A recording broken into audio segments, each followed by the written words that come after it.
تستاهلون من هذه وافضل من هذه. الله يبيض وجهك.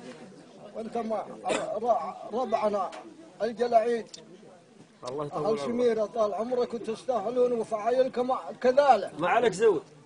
وهذه قصيده حقرف الذويبي عند مذبح 7 الركايب لها.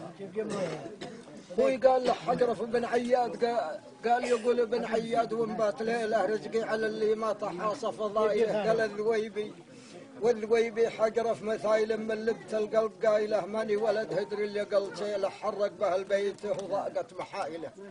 أنا اللي ضاقت علي تفرجت مني به الباجن همومه التايله يرزقني رزق الهوى يشب جحرها لا خيلت فرق ولا هي بحايله.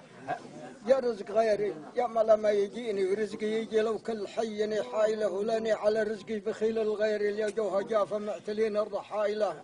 نشب نار يجذب الضيف ضوها ونخبت الزدنه حطبه وشعايله. والله ما نكره ضيوفا اللي ألفوا صعلوك ولا من معالي حمايله وخليت في داري خلاوي الحالي ترى الفرج مضمون.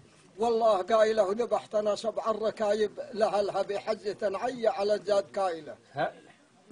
وذبحت انا 7 الركايب لهلها بحجة عي على الزاد كايله. ربع قبايل الحرب يا قل مالي ركبت غبر السنين وسحايله. اللي وفد ضمراح 90 عاقر شكرت انا منها جزاي الفضايله. ربع قبايل الحرب حربت الدول كم دولة راحت فخرها في شايله. طهمان باشا يوم شاف الحرايب رماح وسيوف تلظوا فتايله. وباشا طيره قام 90 ليله ثم انهزم للترك يشكي ملايله. وهذه فعايل الحرب يا جاهل بها كم دولة راحت توقد غلايله. وفضنا على نقد وناس منيسه اللي انتحى جنوب واللي شمايله. يشهد لنا ودرمه مع جوان بهذه عدوده باديات مثايله. يوم نحد الضد ويوم يحدنا عليه خذوا منا خذينا بدايله. 90 قريه ما خذيناه بثمت سسبا بليدي حيث اليدين طايله. للابة فرسان ندبها العدا ندبها قوما عن الدرب عايله. ويوم بواد الدوم العاد ما جرى الدم يجري من معالي مسايله. وعينيك ودرب حلك الحي وخور ترزم شربها